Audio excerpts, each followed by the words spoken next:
शिव महापुराण की कथा हो रही है।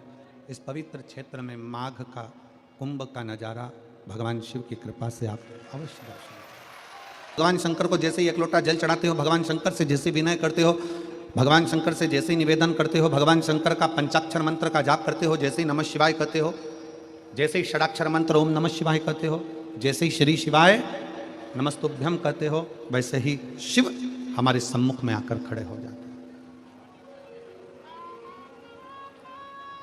भगवान शंकर हमारी साक्षी में आकर खड़े हो जाते हैं।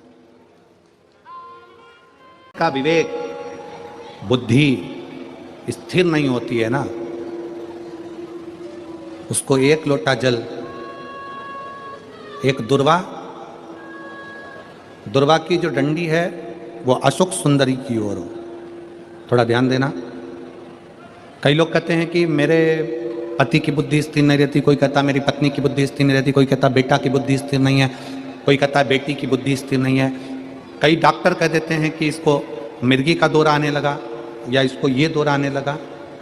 तो उस समय पर थोड़ा ध्यान देंगे। ये शिवलिंग जलाधारी,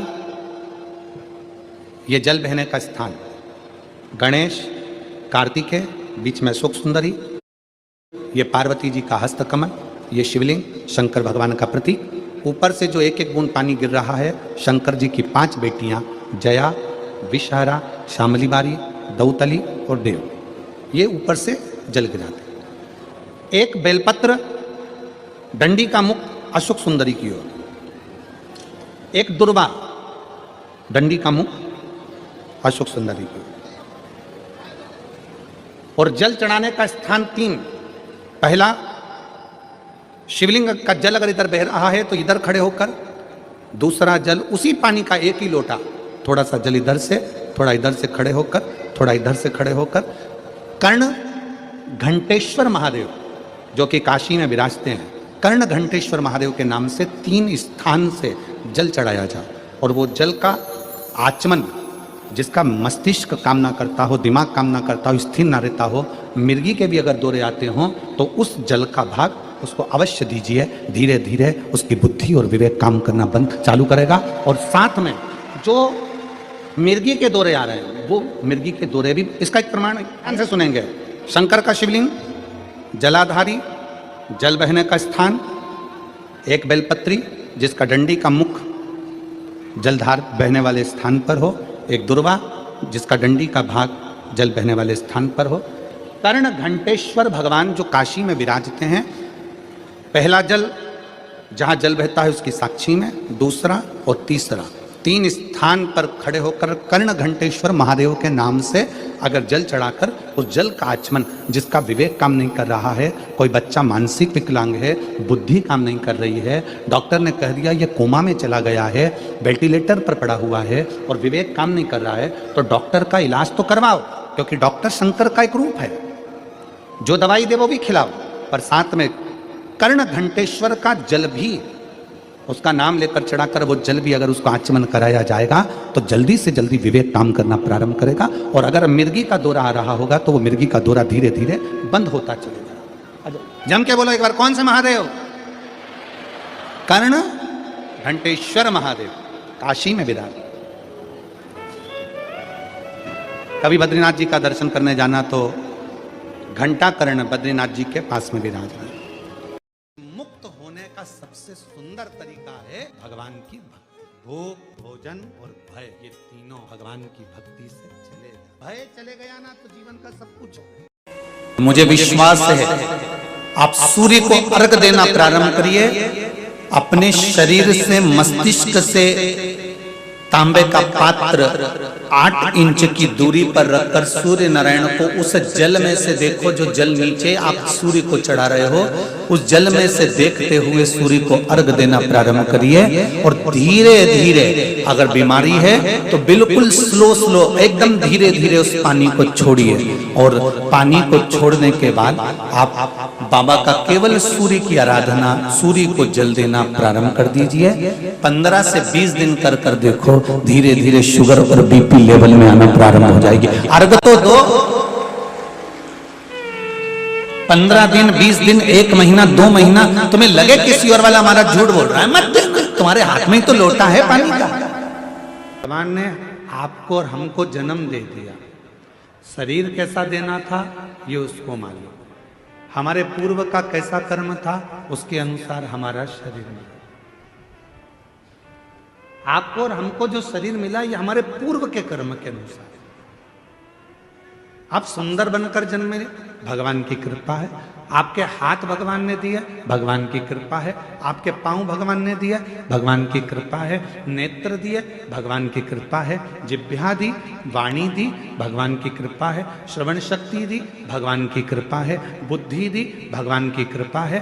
शरीर कैसा देना था यह परमात्मा ने हमारे पूर्व का स्मरण कर कर, पूर्व के खातों को देखकर तब भगवान ने हमको दिया। यहां जितने लोग बैठे हैं, अगर आप में से किसी ने लोन लिया हो तो बैंक वाले पुराना हिसाब देखते हैं। यहाँ माइंस वाले बहुत काम करते होंगे तो लोन लेना ही पड़ता होगा, है? तो लोन लेते होगे तो पुराना हिसाब देखा जाता है। पहले लिया था, जमा करा कि नहीं करा, इतना टटोली जाती है कि इसने पैसा जमा करा कि नहीं करा, इसने जमा किया कि नहीं किया। बस जैसे बैंक का लोन देने वाला पुराना हिसाब देखता है, उसी तरह हमको जन्म देने वाला भी हमारा पुराना हिसाब देखता है। पुराना हिसाब क्या करा संसार सागर में जाकर, किसी भूखे को भोजन कराया, प्यासे को पानी पिलाया, भगवान का मंत्र जाप किया, नाम जाप किया, किसी को सहायता प्रदान करी, किसी को शिक्षा प्रदान करी, किसी को चिकित्सा प्रदान करी। वो पुराना हिसाब देखता है और पुराना हिसाब देखने के बाद हमारा शरीर देता है। हमारे शरीर में कोई भी थोड़ी सी भी कमी रखता है, समझ लेना हमारा पूर्व का दिया हुआ है। महाराज कुछ हमने श्रेष्ठ ना करा हो, श्रेष्ठ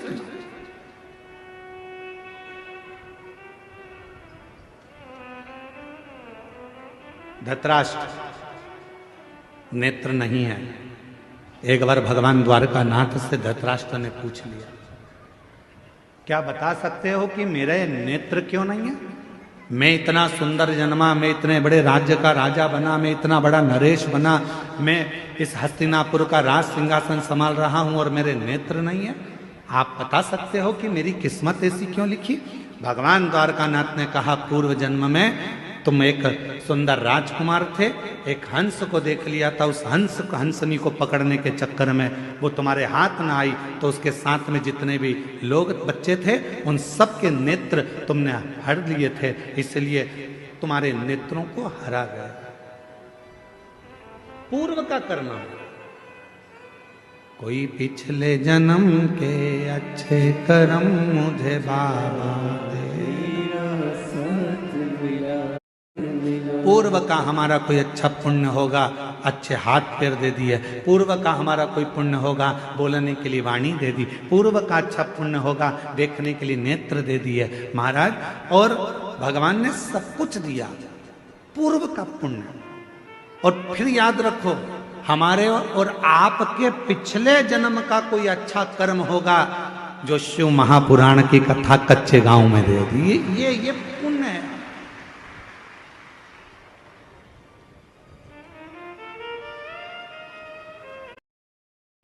यहां से जाने के बाद भगवान को धन्यवाद देना, तूने बड़ी कृपा करी, हमारे गांव के पास में कथा करवा दी, मैं जाके कथा सुन ली, तूने बड़ी कृपा करी, मेरे दोनों पांव अच्छे चलकर गई, तूने बड़ी कृपा करी, गाड़ी से पहुंच गई, तूने बड़ी कृपा करी, बैठने की जगह भी दे दी, तूने बड़ी कृपा करी, कथा सुनने के लिए कान भी अच्छे दिए। एक आध गड़बड़ हो जाता तो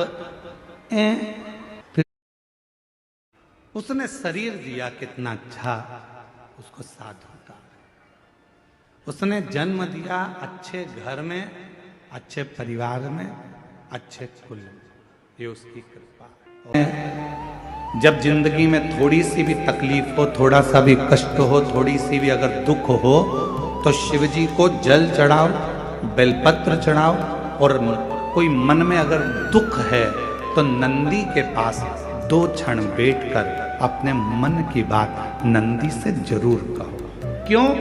शंकर भगवान से सीधे आप अपने मन की बात नहीं कह सकते तो नंदी के कान में जब आप कुछ कह देते हो तो नंदी के कान की बात भगवान शंकर के हृदय तक पहुंच जाती है और शिव जी उसको स्वीकार।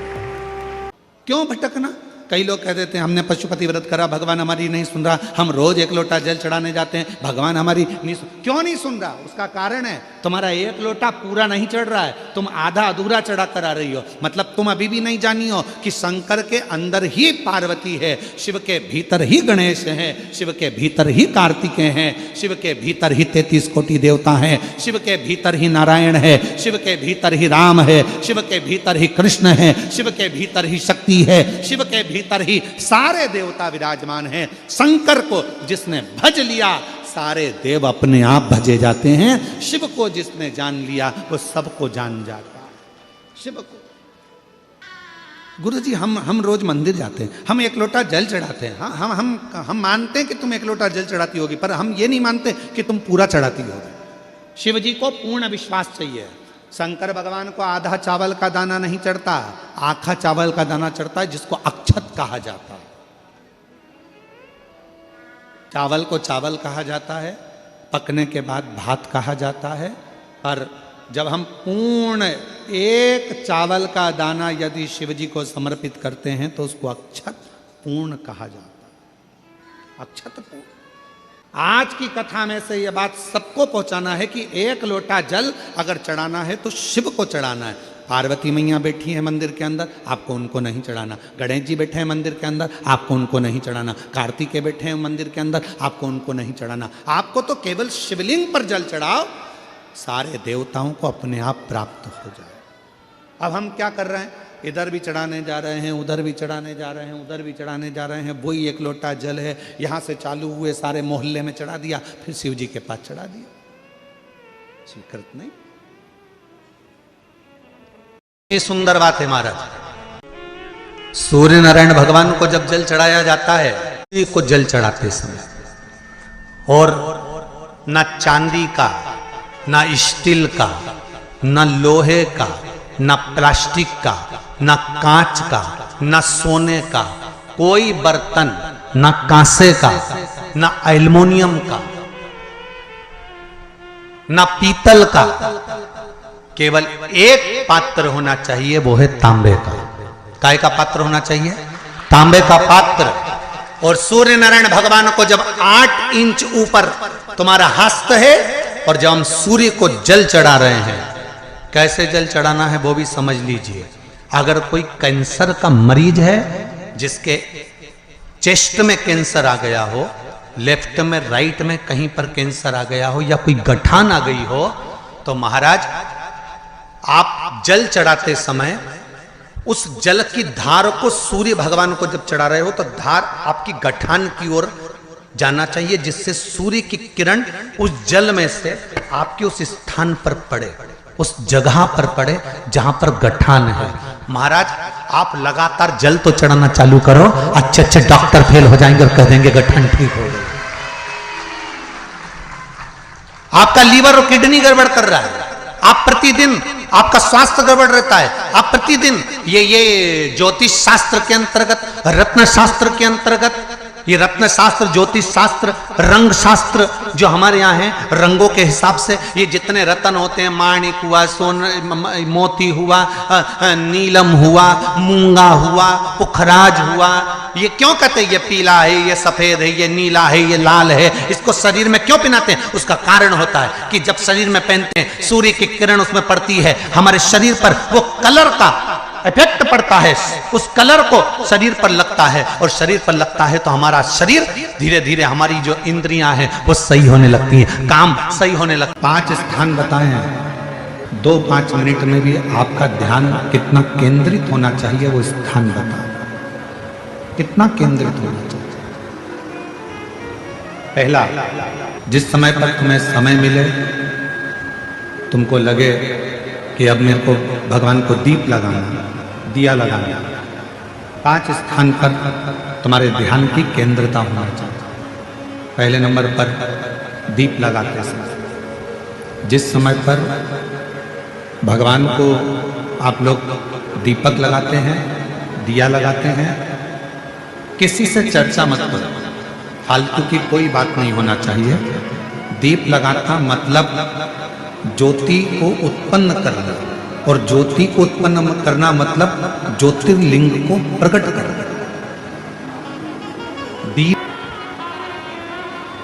दीपक की जो ज्योति है वो ज्योतिर्लिंग का ही प्रतीक है, ज्योतिर्लिंग का प्रतीक। इसलिए दीपक लगाते समय व्यर्थ की किसी से बात ना करी जाए। दीपक लगाते समय किसी से व्यर्थ की बात ना करते हुए जिस दीपक को आप प्रज्वलित कर रहे हो, जिस दीपक को आप लगा रहे हो, आपका ध्यान उस शिव की ज्योति में केंद्रित होना चाहिए।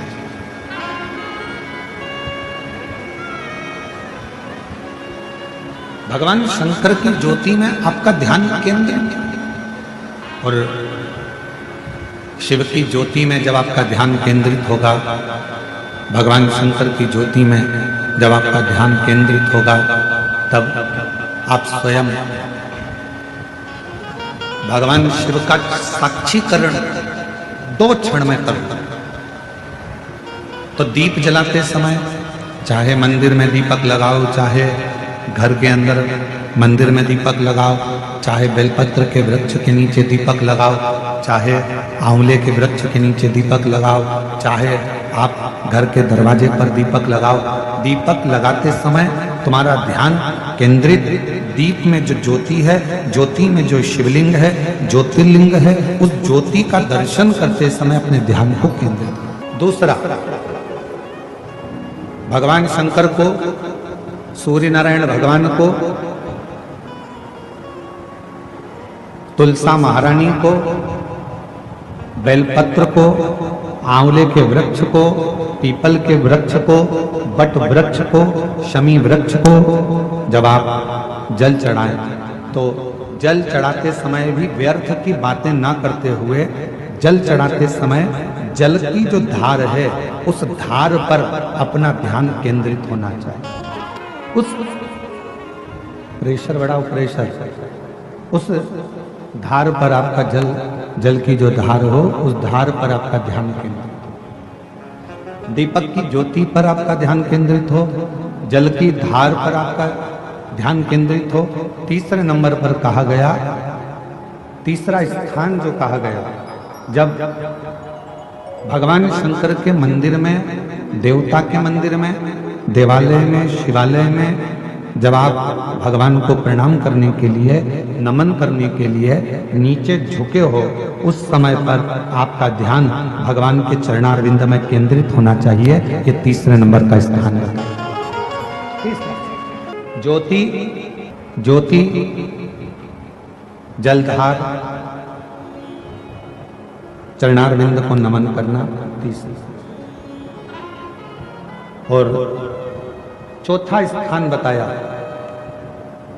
नंदी के पास जब आप बैठो। हमने पहले भी कथा में कहा, जब कोई बहुत ज्यादा, बहुत बड़ा कोई तकलीफ, कोई कष्ट, कोई दुख, कोई परेशानी आपकी जिंदगी में यदि आ गई हो, तो नंदी के पास शंकर जी को जल चढ़ाने के बाद 2 मिनट, 2 क्षण, 1 मिनट, 5 मिनट, जितना मिल जाए, आधा मिनट, 1 सेकंड नंदी के पास बैठना चाहिए। नंदी के, और कौन सा स्थान बताया, तो कहा नंदी का जो पांव, आगे का एक चरण नंदी का उठा हुआ रहता है। दर्शन करें आप लोगों ने, किस किस ने करें, जरा हाथ उठाओ, करें सब लोगों ने। नंदी का आगे का एक पांव उठा हुआ होता है। तो नंदी, जब तुम कोई विषम परिस्थिति में हो, बहुत टेंशन में हो, बहुत तकलीफ में हो, बहुत कष्ट में हो, और बहुत ज़्यादा कोई डिप्रेशन में हो, कोई चिंता में हो, कोई बात अगर तकलीफ की है, तो नंदी का जो पांव उठा हुआ रहता है, उस पांव के पास में थोड़ी देर, नंदी के साइड में थोड़ी देर, 1 सेकंड, आधा सेकंड, आधा मिनट, 1 मिनट, 2 मिनट, 5 मिनट, जितना आप बैठो, और थोड़ी देर बैठकर बाबा की ओर ध्यान को केंद्रित करो और अपने मन की बात कह दो। वो चौथा स्थान बताया, मन को केंद्रित करने।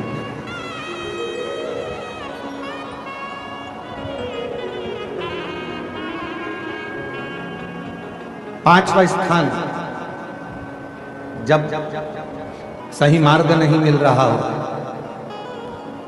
कोई सही रास्ता नहीं प्राप्त हो रहा हो, सही मार्ग नहीं मिल रहा हो, तो पांचवा स्थान, यदि मेरे महादेव के शिवलिंग के ऊपर जलाधारी लगी हो,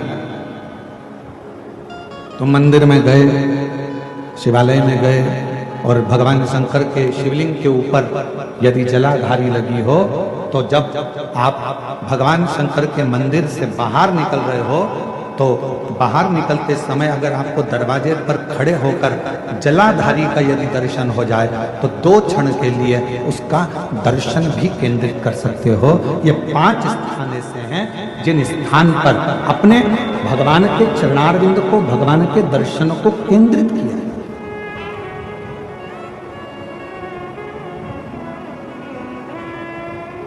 पांच सभी लोग बोलेंगे साथ में। पहला, जम के बोलो, जरा जम के बोलो, आवाज नहीं आ रही है। दीपक की ज्योति।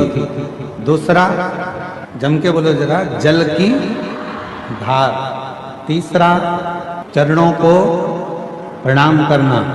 चौथा, नंदी के पास में, चरण के पास में बैठकर अपने मन की दशा को कहना। और 5वां, भगवान के ऊपर जो जलाधार